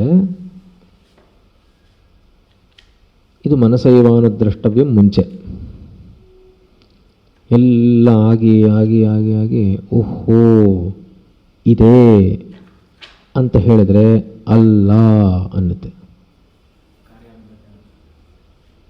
ಅವನು ಯಾವನು ಓಹೋ ನಂಗೆ ಇದು ಗೊತ್ತಾಯ್ತು ಅಂತಾನೋ ಅದಲ್ಲ. ಹಾಂ, ಗೊತ್ತಾಯ್ತು ಅಂದಾಗ ಅವನು ಸುಮ್ಮನೆ ಇರ್ತಾನೆ. ಹೀಗೆ ಅಂತ ಹೇಳಲ್ಲ. ಆತ್ಮನ ಗೊತ್ತಾಯ್ತು ನನಗೆ, ಕಂಡ್ಕೊಂಡೆ ಆತ್ಮನ ಹೇಗಿದ್ದಾನೆ ಗೊತ್ತಾ ಅಂತೆಲ್ಲ ಹೇಳೋಕ್ಕಾಗಲ್ಲ. ಹೇಗಿರ್ತಾನೆ ಹೇಳಿ ನೋಡೋಣ.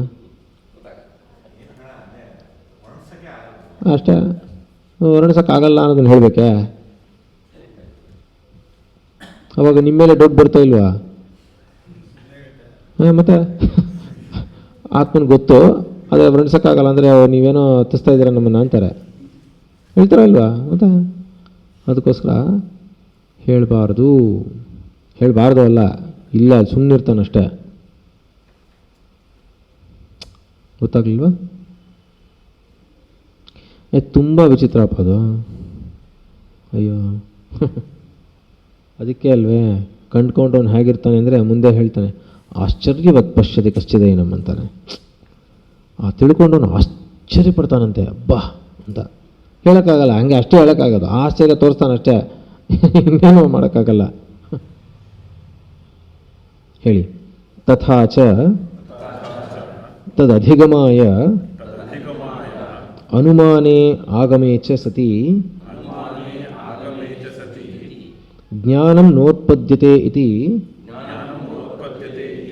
ಸಾಹಸಮೇತತ್. ಅಚ್ಚಾ,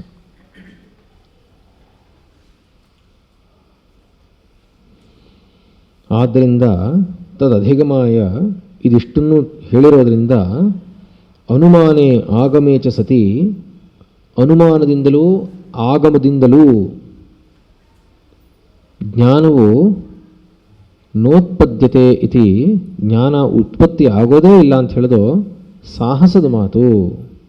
ಅಂದರೆ ಸುಮ್ಮನೆ ಏನೇನೋ ಹೇಳಬಾರ್ದು, ಆಗೋದಿಲ್ಲ ಅನ್ನೋದು ಹೇಳಬಾರ್ದು ಅಂತ ಅರ್ಥ. ಅನುಮಾನ ಅಂತ ಯಾತಕ್ಕೆ ಹೇಳಿದ್ರು?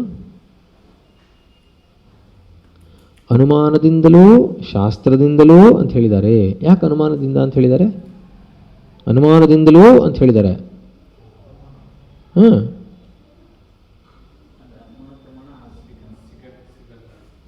ಅಲ್ಲಪ್ಪ, ಸಿಗತ್ತೆ ಅಂತ ಹೇಳ್ತಾರದು. ಅನುಮಾನದಿಂದಲೂ ಆಗಮದಿಂದಲೂ ಕೂಡ ಅಂತ ಹೇಳಿದಾರಲ್ಲ, ಎರಡದಿಂದಲೂ ಸಿಗುತ್ತೆ ಅಂತ ಹೇಳಿದಾರಲ್ಲ, ಉಂಟಾಗೋದಿಲ್ಲ ಅಂತ ಹೇಳುವಂಥದ್ದು ಸಾಹಸ ಅಂತ ಹೇಳಿದ್ದಾರೆ.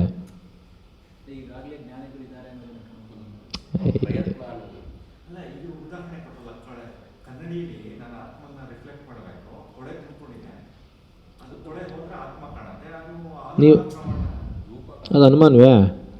ಅನುಮಾನ ಅಂದರೆ ಏನರ್ಥ? ಅನುಮಾನ ಅನ್ನೋದು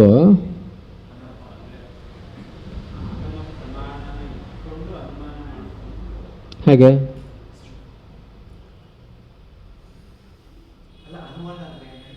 ನೀವು ಹೇಳಿ, ಅನುಮಾನ ಅಂದ್ರೇನು? ಯಾವುದೋ ಒಂದನ್ನು ನೋಡಿ ಇನ್ನೊಂದು ಇದೆ ಅನ್ನೋದನ್ನು ಅನುಮಾನ ಮಾಡ್ತೀವಿ.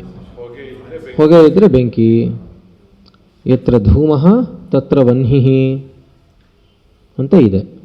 ಆಮೇಲೆ ಏನು ಮಾಡ್ತೀವಿ? ಹೋಗಿ ನೋಡ್ಕೋತೀವಿ. ಆಮೇಲೆ ಏನು ಮಾಡ್ತೀವಿ? ಪ್ರತ್ಯಕ್ಷ ಪ್ರಮಾಣದಿಂದ ವೆರಿಫೈ ಮಾಡ್ತೀವಿ. ಹೌದಲ್ವಾ? ಇಲ್ಲಿ ಅಂದಾಜು ಹೆಂಗೆ ಸಿಗುತ್ತೆ?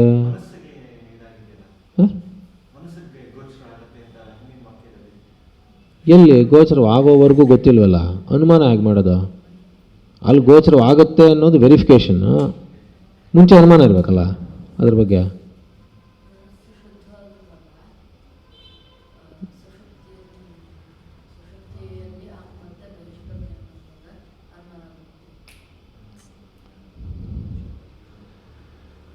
ಮುಂಚೆ ಸುಷುಪ್ತಿಯಲ್ಲಿ ಹೇಗಿದೆ ಅನ್ನೋದು ಸರ್ವಗೂ ವಿದಿತ. ಸುಷುಪ್ತಿಯಲ್ಲಿ ನೀನು ಹೇಗಿದೆಯಾ ಅಂತ ನೋಡ್ಕೊಳ್ಳೋಯ, ನಿನ್ನ ಅನುಭವದಲ್ಲಿ ಗೊತ್ತಾಗಲ್ವಾ? ನಿಂಗೆ ಅನುಮಾನಕ್ಕೆ ಸಿಗುತ್ತಾ ಇಲ್ವಾ? ಅಷ್ಟೇ. ಮುಂಚೆ ನೀನೇನು ಅನುಮಾನ ಮಾಡಬೇಕು ಅಂದರೆ, ಸುಷುಪ್ತಿಯಲ್ಲಿ ನೀನೇನಾಗಿದೆ ಅಂತ ನಿನಗೆ ಅನುಮಾನ ಇಲ್ವೇನೆಯ? ನೀನು ಹೇಗಿದೆ ಅಂತ ಒಂದು ಅನುಮಾನ ಮಾಡೋಕ್ಕಾಗಲ್ವಾ? ಅನುಮಾನ ಅಂದರೆ ಏನರ್ಥ? ಸಂಶಯ ಪಡೋದಲ್ಲ, ಅದು ಸಂಶಯ. ಅನುಮಾನ ಅಂದರೆ ಏನರ್ಥ? ಅನುಮಿನೋತಿ. ಅನುಮಾನಂ ಅಂದರೆ ಅನು ಪಶ್ಚಾತ್ ಮಾನಂ ಅಂದರೆ ಅದನ್ನು ಹೀಗಿರಬಹುದು ಅಂತ ಅಳಿಯೋದು ಅಂತ ಅರ್ಥ. ಗೊತ್ತಾಗಲ್ವೇ? ಸುಷುಪ್ತಿಯಲ್ಲಿ ನನ್ನನ್ನು ನಾನೇ ನೋಡಿಕೊಂಡ್ರೆ ಅರೆ ಏನು ಇಲ್ಲದೆ ಅಲ್ಲಿದೆಯಲ್ಲ ಅಂತ ಅನುಮಾನ ಬರ್ತಾ ಇಲ್ವಾ? ಓಹೋ ಹೀಗಿರಬಹುದು ಅಂತ ಏನೋ ಅನುಮಾನ ಬರ್ತಾ ಇಲ್ಲ, ಗೊತ್ತಾಗಲ್ಲ ಹೇಳ್ತಿರೋದ? ಏನೋ ಅವಿಕ್ರಿಯನೋ ಅಜನೋ ಏನೋ ಇಲ್ದ ಅಲ್ಲಿ ಇದ್ದಾನೆ ಅಂತ ಗೊತ್ತಾಗುತ್ತೋ ಇಲ್ವ? ಅಷ್ಟು ಮಟ್ಟಿಗೆ ಅನುಮಾನ ಮಾಡ್ಬೋದಾ ಇಲ್ವಾ? ಇರಬಹುದು ಅಂತ ಅನುಮಾನ ಮಾಡ್ಬೋತಾನೆ. ಆಮೇಲೆ ಓಹೋ ಹೀಗ ಚೆನ್ನಾಗಿ ಗೊತ್ತಾಗ್ತಾ ಇದೆಯಲ್ಲ ಅಂತ ಅನುಮಾನ ಮಾಡ್ತೀವಿ. ಅನುಮಾನ ಮಾಡಿದ್ದನ್ನೇನೆ ಮನಸ್ಸಿನ ಸಂಸ್ಕಾರ ಮಾಡಿ ಮಾಡಿ ಮಾಡಿ ಮಾಡಿ ಮಾಡಿ ಯಾವನೋ ಒಬ್ಬನ ತೀರ್ಮಾನ ಮಾಡ್ತಾನೆ.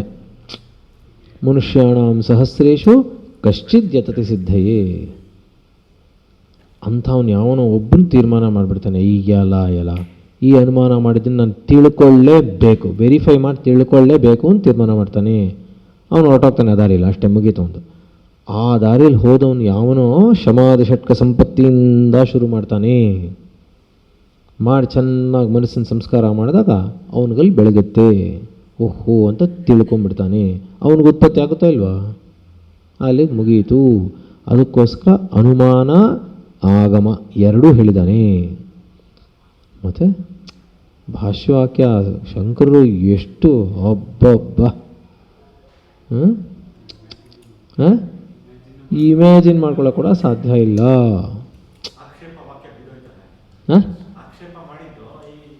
ಅಷ್ಟೇ ನಿಜವಾಗ್ಲೂ ಬಿದ್ದೋಗಿದ್ದು ನಮಗೆ ಬಿದ್ದೋಗ್ಬೇಕಷ್ಟೇ. ಅಂದರೆ ಅವರೇ ಈ ತರಹ ಪ್ರಶ್ನೆ ಹಾಕ್ಕೋಬೇಕು ಅಂತ ಹೇಳ್ಕೊಟ್ಟು ನಮಗೆ ಹೆಂಗೆ ಪ್ರಶ್ನೆ ಎತ್ತಬೇಕು ಅಂತ ಕೂಡ ಗೊತ್ತಿಲ್ಲ ನಮಗೆ. ಪ್ರಶ್ನೆ ಕೂಡ ಅವರೇ ನಮಗೋಸ್ಕರ ಹಾಕ್ತಾರೆ ಪಾಪ.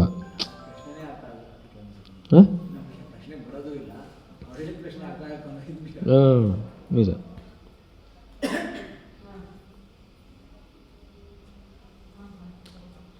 ಹೇಳಿ. ಜ್ಞಾನಂಚ ಉತ್ಪದ್ಯಮಾನಂ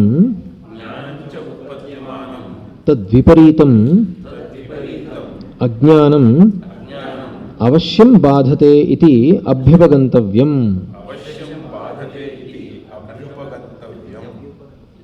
ಇನ್ನೊಂದ್ಸರಿ ಹೇಳಿ. ಅವಶ್ಯಂ ಬಾಧತೆ ಇತಿ ಅಭ್ಯುಪಗಂತವ್ಯಂ. ಜ್ಞಾನಂಚ ಉತ್ಪದ್ಯಮಾನಂ, ಜ್ಞಾನವು ಉತ್ಪತ್ತಿಯಾದ ಮೇಲೆ ತದ್ವಿಪರೀತಂ ಅಜ್ಞಾನಂ, ಅದಕ್ಕೆ ವಿಪರೀತವಾಗಿರುವಂತಹ ವಿರುದ್ಧವಾಗಿರುವಂತಹ ಅಜ್ಞಾನವು ಅವಶ್ಯಂ ಬಾಧತೆ, ಖಂಡಿತವಾಗಲೂ ಬಾಧಿಸಲ್ಪಡುತ್ತೆ. ಬಾಧಿಸಲ್ಪಡುತ್ತೆ ಅಂದರೆ ಹೋಗುತ್ತೆ. ಇತಿ ಅಭ್ಯುಪಗಂತವ್ಯಂ, ಚೆನ್ನಾಗಿ ತಿಳ್ಕೋಬೇಕು. ತಚ್ಚ ಅಜ್ಞಾನಂ ದರ್ಶಿತಂ ಹಂತಾಹಂ ಹತೋಸ್ಮಿ ಇತಿ ಉಭೌ ತೌ ನ ವಿಜಾನೀತಃ ಇತಿ. ನೋಡಪ್ಪ, ನಿನ್ನ ಅಜ್ಞಾನ ಚೆನ್ನಾಗಿ ಹೊಳಿತಾ ಇದೆ. ನಿನ್ನ ಜ್ಞಾನ ಹೊಳಿತಾ ಇಲ್ಲ, ಅಜ್ಞಾನ ಚೆನ್ನಾಗಿ ಹೊಳಿತಾ ಇದೆ, ಚೆನ್ನಾಗಿ ಗೊತ್ತಾಗ್ತಾ ಇದೆ, ತೋರಿಸ್ತಾ ಇದೆಯಾ? ಹೇಗೆ ಹೇಳ್ತಾ ಇದೆಯಲ್ಲ ನೀನೇ. ಹಂತ ಅಹಂ, ನಾನೇ ಕೊಲ್ಲೋನು. ಹತೋಸ್ಮಿ, ನಾನು ಕೊಲ್ಲಲ್ಪಡ್ತೀನಿ ಅಂತ. ಉಭೌತೌ ನ ವಿಜಾನೀತಃ ಇತಿ ಹೇಳಿದೆ. ಅದಕ್ಕೋಸ್ಕರನೇ ಅವರಿಬ್ಬರಿಗೂ ಗೊತ್ತಿಲ್ಲ, ಇಬ್ಬರು ಅಜ್ಞಾನಿಗಳು ಅನ್ನೋದು ಚೆನ್ನಾಗಿ ತೋರಿಸ್ತಾ ಇದ್ದೀರಾ ನಿಮ್ಮ ಮಾತಿನಲ್ಲಿ, ಚರ್ಯೆನಲ್ಲಿ. ಅತ್ರ ಚ ಹೇಳಿ. ಆತ್ಮನೋ ಹನನಕ್ರಿಯಾಯಾಃ ಕರ್ತೃತ್ವಂ ಕರ್ಮತ್ವಂ ಹೇತುಕರ್ತೃತ್ವಂಚ ಅಜ್ಞಾನಕೃತಂ ದರ್ಶಿತಂ. ಇಲ್ಲಿ ಹಂತಾಹಂ ಹತೋಸ್ಮ್ಯಹಂ ಅನ್ನೋದರಲ್ಲಿ ಹತೋಸ್ಮಿ ಅಷ್ಟೆ, ಹತೋಸ್ಮಿ ಅಹಂ ಏನು, ಹತೋಸ್ಮಿ ಅಷ್ಟೆ, ಹತೋಸ್ಮಿ ಅಂದರೆ ಅಹಂ. ಆದ್ದರಿಂದ ಇಲ್ಲಿ ಆತ್ಮನಃ ಹನನಕ್ರಿಯಾಯ, ಆತ್ಮನ ಹನನ ಕೊಲ್ಲೋದು ಅನ್ನೋ ಕ್ರಿಯೆಯಲ್ಲಿ ಕರ್ತೃತ್ವಂ ಕರ್ಮತ್ವಂ ಹೇತುಕರ್ತೃತ್ವಂಚ ಅಜ್ಞಾನಕೃತಂ ದರ್ಶಿತಂ. ಅದರಲ್ಲಿ ಕರ್ತೃತ್ವ, ಕರ್ಮ, ಆಮೇಲೆ ಹೇತುಕರ್ತೃತ್ವ. ಹೇತುಕರ್ತೃತ್ವ ಅಂದರೆ ಮಾಡಿಸೋದಕ್ಕೆ ಪ್ರೇರಣೆ ಕೊಡೋದು. ಹೇತುಕರ್ತೃತ್ವ ಅಂದರೆ ಕರ್ತೃತ್ವಕ್ಕೆ ಪ್ರೇರಣೆ ಸಿಗುತ್ತಲ್ಲ, ಅದು ಎಲ್ಲ ಕೂಡ ಅಜ್ಞಾನಕೃತಂ ದರ್ಶಿತಂ. ಅದು ಅಜ್ಞಾನದ ಚಿಹ್ನೆಗಳು. ಕರ್ತೃತ್ವ, ಆಮೇಲೆ ಹೇತುಕರ್ತೃತ್ವ, ಆಮೇಲೆ ಕರ್ಮ. ಕರ್ಮ ಅಂದರೆ ಸಾಯಿಸೋದು ಅನ್ನುವಂಥ ಒಂದು ಕರ್ಮ. ಹೇತುಕರ್ತೃತ್ವ, ಈ ಕರ್ತೃತ್ವ ಅನ್ನೋದಕ್ಕೆ ಪ್ರೇರಕ. ಪ್ರೇರಣೆ ಬರುತ್ತೆ ತಾನೆ. ಯಾತಕ್ಕೆ ಪ್ರೇರಣೆ ಬರುತ್ತೆ ಅಂದರೆ ತನ್ನ ಸ್ವರೂಪ ಗೊತ್ತಿಲ್ಲದೆ ಇರೋದ್ರಿಂದ. ತಾನು ಯಾರು ಅಂತ ಗೊತ್ತಿಲ್ಲ, ಅದಕ್ಕೋಸ್ಕರನೇ ಓಹೋ ನಾನೇ ಸಾಯಿಸೋನು, ಇವನನ್ನು ಸಾಯಿಸಬೇಕು ಅನ್ನೋದು ಬರುತ್ತೆ. ಅವನಿಂದ ಸಾಯಿಸಬೇಕು, ಅವನನ್ನು ಅಂದರೆ ಸಹಾಯ ಮಾಡಬೇಕು, ಅದೆಲ್ಲ ಬರುತ್ತೆ. ಇದೆಲ್ಲ ಅಜ್ಞಾನದ ಚಿಹ್ನೆಗಳು ಅನ್ನೋದು ಚೆನ್ನಾಗಿ ಗೊತ್ತಾಗುತ್ತೆ. ತಚ್ಚ ಏನು ಅರ್ಥ ಆಯ್ತಾ ಇಲ್ವಾ ಎಲ್ರಿಗೂ? ಅರ್ಥ ಆಯ್ತಾ ಇಲ್ವಾ? ಅರ್ಥ ಆಯ್ತಾ? ತಚ್ಚ ಸರ್ವಕ್ರಿಯಾಸ್ವಪಿ ಸಮಾನಂ ಕರ್ತೃತ್ವಾದೇಹೇ. ಎಲ್ಲರೂ ಸ್ವಲ್ಪ ಒಟ್ಟಿಗೆ ಹೇಳಿ. ಅವಿದ್ಯಾಕೃತತ್ವಂ ಅವಿಕ್ರಿಯತ್ವಾದ್ ಆತ್ಮನಃ. ತಚ್ಚ ಸರ್ವಕ್ರಿಯಾಸ್ವಪಿ ಸಮಾನಂ ಕರ್ತೃತ್ವಾದೇರವಿದ್ಯಾಕೃತತ್ವಂ ಅವಿಕ್ರಿಯತ್ವಾದ್ ಆತ್ಮನಃ.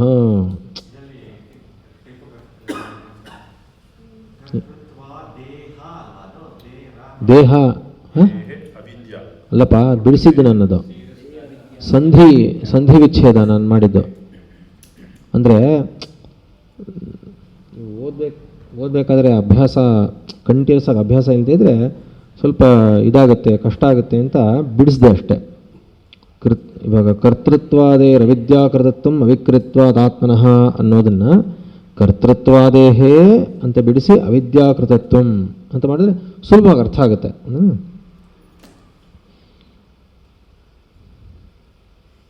ಈಗ ತಚ್ಚ ಸರ್ವಕ್ರಿಯಾಸ್ವಪಿ ಸಮಾನಂ. ಇದು ಬರೀ ಏನೋ ಯುದ್ಧದಲ್ಲಿ ಕೊಲ್ಲಲ್ಪಡೋದು ಅನ್ನೋ ಕ್ರಿಯೆಗೆ ಅಷ್ಟೇ ಅಲ್ಲಪ್ಪ.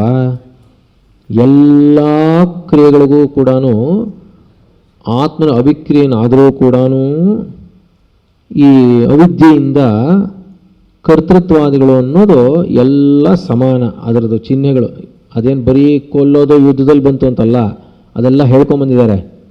ಇದೆಲ್ಲದಕ್ಕೂ ಅಪ್ಲೈ ಆಗುತ್ತಿದ್ದು. ಸುಮ್ಮನೆ ಯುದ್ಧ ಅನ್ನೋದು ಒಂದು ಉದಾಹರಣೆ ಅಷ್ಟೇ ತೊಗೊಂಡಿರೋದು ಅಂತ ಹೇಳಿದ್ದಾರೆ, ಗೊತ್ತಾಯ್ತಲ್ವ?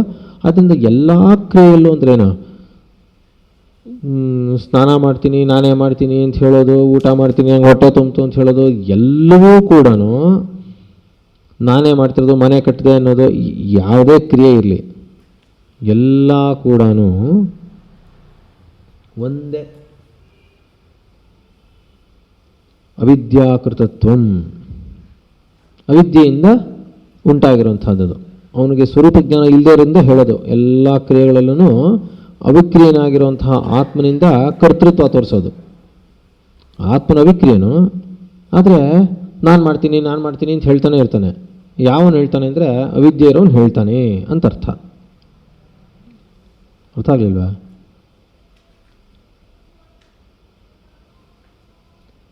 ಹೇಳಿ. ವಿಕ್ರಿಯಾವಾನ್ ಹಿ ಕರ್ತ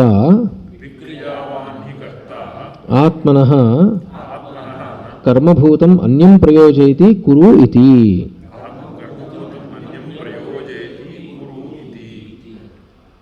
ವಿಕ್ರಿಯಾವಾನ್ ಹಿ ಕರ್ತ,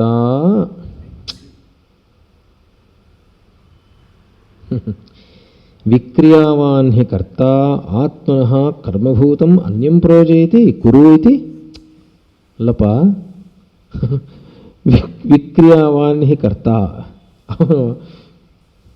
ವಿಕ್ರಿಯಾವಾನ್ ಅಂದ್ರೇನ? ಕ್ರಿಯೆ ಇಲ್ಲದೆ ಇರೋದಲ್ಲ, ವಿಶೇಷವಾಗಿ ಕ್ರಿಯೆ ಇರೋನು. ವಿಕ್ರಿಯಾವಾನ್ ಹಿ ಕರ್ತ ಅವಿಕ್ರಿಯಾವನ್ ಅಂದರೆ ಇಲ್ಲ. ವಿಕ್ರಿಯಾವನ್ ಅಂದರೆ ವಿಶೇಷವಾಗಿ ಕ್ರಿಯೆ ಇರುವಂತಹ ಕರ್ತನ್ ತಾನೇ ನಾನು ಮಾಡಿಬಿಡ್ತೀನಿ. ಅವನು ಇಷ್ಟೊತ್ತು ಹೇಳ್ತಾ ಇಲ್ವೇ, ಯುದ್ಧ ಮಾಡಿ ಎಲ್ಲ ಸ್ಯಾಗದ್ ಅಂತ ಶುರು ಮಾಡಿದ್ನ ಹೇಳುವ ಅರ್ಜುನ. ವಿಶೇಷವಾಗಿರುವಂತಹ ಕ್ರಿಯೆಗಳೆಲ್ಲ ಕರ್ತನೆ ತಾನೇ ಇನ್ನೊಬ್ಬನನ್ನು ಪ್ರೇರಣೆ ಮಾಡೋದು. ಹೀಗೆ ಮಾಡು, ಹೀಗೆ ಮಾಡು ಅಂತ ಯಾರು ಹೇಳೋದು? ಕರ್ತೃತ್ವನೇ ಇಲ್ಲ. ಯಾವನಿಗೋ ಕರ್ತೃತ್ವನೇ ಇಲ್ಲದ್ರೆ ಹೇಳ್ತಾನ? ಇಲ್ಲ. ಅಂದ್ರೇನು? ಕ್ರಿಯೆ ಅನ್ನೋದು ಬರಬೇಕಾದ್ರೆ ಅಜ್ಞಾನ ಅನ್ನೋದು ಇದ್ದೇ ಇರುತ್ತೆ. ಅವಿದ್ಯೆ ಇಲ್ಲದೆ ಇದ್ರೆ ಪ್ರವೃತ್ತಿ ಉಂಟಾಗಲ್ಲ. ಗೊತ್ತಾಗ್ಲಿಲ್ವಾ? ವಿಶೇಷವಾಗಿರುವಂತಹ ಕ್ರಿಯೆಯುಳ್ಳ ಕರ್ತನಿಂದಲೇ ಕರ್ಮಕ್ಕೆ ಕುರು ಅಂತ ಅವನು ಪ್ರಚೋದನೆ ಕೊಡೋದು. ಗೊತ್ತಾಗ್ಲಿಲ್ವಾ? ಗೊತ್ತಾಗ್ಲಿಲ್ವಾ? ಸಿಂಪಲ್ ಆಗಿದೆ. ಏನು ಎರಡು, ಇವನು ಅಷ್ಟೇ ಅವನು ಅಷ್ಟೇ. ಯಾವುದು? ಇಲ್ಲ, ಇದು ವಾಕ್ಯ. ಇದು ಅಂದರೆ ಇದು ಲಾಜಿಕ್ ಅಪ್ಲೈ ಮಾಡ್ತಾ ಇದ್ದಾರೆ. ಏನು ಅಂದರೆ ಪೂರ್ತಿ ಅವಿಕ್ರಿಯನಾಗಿದ್ಬಿಟ್ಟಿರ್ತಾನೆ ಅಂತ ತಿಳ್ಕೊಂಡವನು ಯಾವನು ಮಾಡಿಸೋ ಅನ್ನೋದು ಏನು ಅರ್ಥ ಅದಕ್ಕೆ?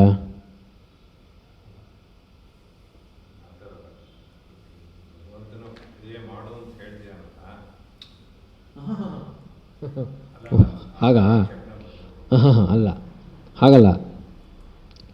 ಈಗ ಕೊಲ್ಲಿಸೋದು ಅನ್ನೋದೆಲ್ಲ ಬರ್ತಲ್ಲ, ನೀನು ಹೀಗೆ ಮಾಡು, ನೀನು ಹಾಗೆ ಮಾಡು, ಕೊಲ್ಲು ಅಂತೆಲ್ಲ ಹೇಳ್ತಾನಲ್ಲ, ಎಲ್ಲೂ ಕೊಲ್ಲುಗಿಲ್ಲು ಅಂತ ಏನೂ ಬರೋಲ್ಲ.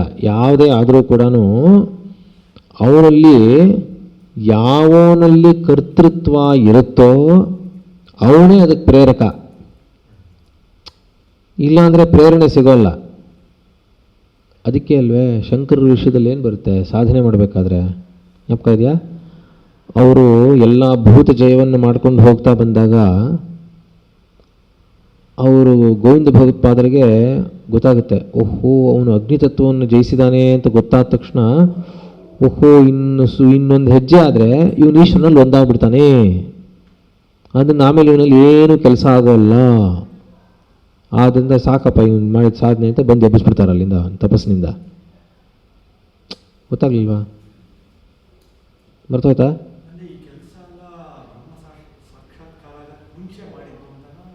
ಯಾವುದಪ್ಪ?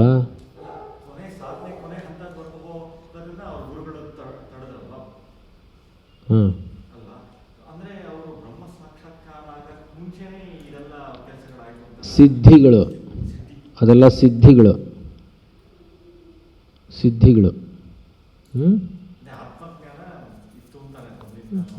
ಅಲ್ಲಪ್ಪ, ಸಿದ್ಧಿಗಳು ಅನ್ನೋದು ಉಪದೇಶಗಳಾದಾಗ ಕೆಲವು ಸಿದ್ಧಿಗಳಾಗುತ್ತೆ.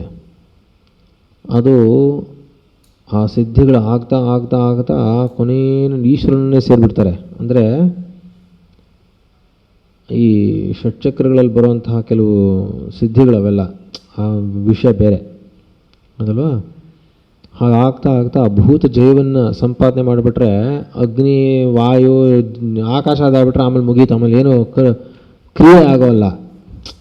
ಈ ಕ್ರಿಯೆ ಆಗಬೇಕು, ಆದ್ದರಿಂದ ಇಷ್ಟಕ್ಕೆ ಸಾಕು ಒಂದು ನಿಮಿಷ ಅಂತ. ಹಾಗೆ ಅದು ಇಲ್ಲಪ್ಪ, ಬರುತ್ತೆ. ಹೌದು, ವಿದ್ಯಾತೀರ್ಥ ಪುಸ್ತಕದಲ್ಲಿ ಹೌದು ಎಬ್ಸಿ ಕರ್ಕೊಂಡು ಬರ್ತಾರೆ. ಹೌದು,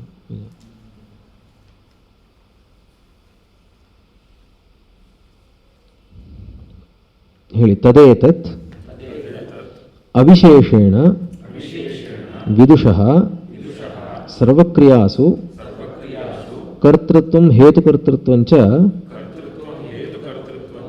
ಪ್ರತಿಷೇಧತಿ ಭಗವಾನ್ ವಾಸುದೇವಃ. ವಿದುಷಃ ಕರ್ಮಾಧಿಕಾರ ಅಭಾವ ಪ್ರದರ್ಶನಾರ್ಥಂ ವೇದಾವಿನಾಶನಂ ಕಥಂ ಸ ಪುರುಷಃ ಇತ್ಯಾದಿನ. ಈ ತರಹ ಕರ್ತೃತ್ವಾದಿ ವಿಶೇಷಗಳು ಯಾವುದೂ ಇಲ್ಲದೇ ಇರುವಂತಹ ವಿದುಷನು ಯಾವನಿದಾನೋ ಅವನಿಗೆ ಸರ್ವಕ್ರಿಯಾಸು ಎಲ್ಲ ಕ್ರಿಯೆಗಳಲ್ಲೂ ಕೂಡ ಕರ್ತೃತ್ವ ಹೇತುಕರ್ತೃತ್ವ ಅನ್ನೋದು ಎಲ್ಲವೂ ಯಾವುದೂ ಇಲ್ಲ. ಪ್ರತಿಷೇಧ ಮಾಡಿಬಿಟ್ಟು ಅವನು ಪ್ರಚೋದನೆಯೂ ಮಾಡಲ್ಲ, ಅವನು ಮಾಡೋದೂ ಇಲ್ಲ, ಏನೂ ಇಲ್ಲ. ಅಂದರೆ ಒಬ್ಬನ ಕೊಲ್ಲೋದು ಇನ್ನೊಂದು ಕೊಲ್ಲಲು ಪಡೋದು ಅಂತಿದೆಯಲ್ಲ, ಕೊಲ್ಲಿಸೋದು ಅಂತ, ಅದು ಏನೂ ಇಲ್ಲವೇ ಇಲ್ಲ. ಯಾವ ಕರ್ತೃತ್ವನೂ ಇಲ್ಲ, ಹೇತುಕರ್ತೃತ್ವನೂ ಇಲ್ಲ. ಅವನು ಮಾಡಿಸೋದೂ ಇಲ್ಲ, ಮಾಡೋದೂ ಇಲ್ಲ ಅಂತ ಅರ್ಥ ಅನ್ನೋದನ್ನು ನಿಷೇಧ ಮಾಡಿ ಅದಕ್ಕೋಸ್ಕರನೇ ಹೇಳಿರೋದು ವೇದ ವಿನಾಶನಂ ನಿತ್ಯಂ ಯ ಏನಮಜಮವ್ಯಯಂ ಕಥಂ ಸ ಪುರುಷ ಪಾರ್ಥ ಕಂಘಾತೈತಿ ಹಂತಿಕಂ ಅಂತ ಹೇಳಿರೋದು ಅದಕ್ಕೋಸ್ಕರನೇ. ಆದ್ದರಿಂದ ಕರ್ಮಾಧಿಕಾರ ಅಭಾವ ಪ್ರದರ್ಶನಾರ್ಥಂ ಅಂಥವನಿಗೆ ಕರ್ಮಾಧಿಕಾರದಲ್ಲಿ ಅಭಾವ ಅಂದರೆ ಅರ್ಥ ಕರ್ಮಗಳು ಯಾವುದು ಅವನಿಗೆ ಕರ್ಮಗಳಲ್ಲಿ ಅವನಿಗೆ ಅಧಿಕಾರ ಇಲ್ಲ. ಅದಕ್ಕೋಸ್ಕರ ಒಂದು ಉಪನಿಷತ್ತಲ್ಲಿ ಒಂದು ಕಡೆ ಬರುತ್ತೆ, ಹೀಗೆ ಸನ್ಯಾಸಿಗಳು ಕರ್ಮದ ವಿಷಯನೇ ಮಾತಾಡ್ತಾ ಇರ್ತಾರೆ. ಇಂದ್ರನು ವಾರ್ನ್ ಮಾಡ್ತಾನೆ ಅವ್ರಿಗೆ, ಕೇಳಲ್ಲ ಅವರು. ಆ ಕರ್ಮ ಹೀಗೆ, ಈ ಕರ್ಮ ಹಾಗೆ, ಹಾಗೆ ಮಾಡಬೇಕು, ಹೀಗೆ ಮಾಡಬೇಕು ಅಂತ ಕರ್ಮದ ವಿಷಯನೇ ಮಾತಾಡ್ತಾ ಇರ್ತಾರೆ. ತುಂಬ ಸಿಟ್ಟು ಬಂದುಬಿಡುತ್ತೆ. ನಾಯಿಗಳನ್ನು ಬಿಟ್ಟು ತಿನ್ನಿಸ್ಬಿಡ್ತಾನೆ ನೋಡ್ಕೊಂಡ್ರೆ. ಇವರು ಸನ್ಯಾಸಿಗೆ ಯೋಗ್ಯರಲ್ಲ ಇವರು ಅಂತ ತೆಗೆಸಿಬಿಡ್ತಾನೆ. 3-4 ಸರಿ ವಾರ್ನ್ ಮಾಡ್ತಾನೆ. ತಪ್ಪು. ಯಾಕೆಂದರೆ ಮಾರ್ಗದರ್ಶನ ಮಾಡೋನು ಏನು ಮಾಡಿದ್ರು ತಪ್ಪು ಮಾಡಬಾರ್ದು. ನೀನು ಮಾರ್ಗದರ್ಶನ ಮಾಡೋಂಗಿದ್ರೆ ಕರ್ಮದ ವಿಷಯ ನೀನು ಪ್ರವೃತ್ತಿಲಿರೋ ಅದನ್ನು ಮಾಡೋ. ನೀನು ಇಲ್ಲಿದ್ಬಿಟ್ಟು ಅದು ಮಾಡೋದು, ಇದನ್ಬಿಟ್ಟು ಇದು ಮಾಡೋ ಮಾಡಿದ್ರೆ ಪ್ರವೃತ್ತಿ ಇಲ್ಲಿದ್ಬಿಟ್ಟು ಸನ್ಯಾಸವನ್ನು ಹೇಳೋದು, ಸನ್ಯಾಸವನ್ನು ಬಿಟ್ಟು ಪ್ರವೃತ್ತಿಯಲ್ಲಿ ಇದು ಮಾಡಿದ್ರೆ ತಪ್ಪು ಅಂತ ಬರುತ್ತೆ. ಆದ್ದರಿಂದ ಅವನಿಗೆ ಕರ್ಮದಲ್ಲಿ ಅಧಿಕಾರ ಇಲ್ಲ ಅಂದರೆ ಅಧಿಕಾರವೇ ಇಲ್ಲ. ಸರ್ವಕರ್ಮ ಸನ್ಯಾಸವೇ ಅಧಿಕಾರ. ಹೇಳಿ. ಓಂ ಶ್ರುತಿಸ್ಮೃತಿಪುರಾಣಾನಾಂ ಆಲಯಂ ಕರುಣಾಲಯಂ ನಮಾಮಿ ಭಗವತ್ಪಾದಶಂಕರಂ ಲೋಕಶಂಕರಂ ಶಂಕರಂ ಶಂಕರಾಚಾರ್ಯಂ ಕೇಶವಂ ಬಾದರಾಯಣಂ ಸೂತ್ರಭಾಷ್ಯಕೃತೌ ವಂದೇ ಭಗವಂತೌ ಪುನಃ ಪುನಃ.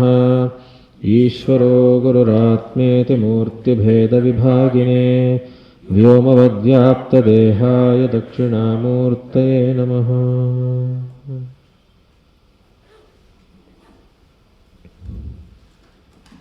ನಾಳೆ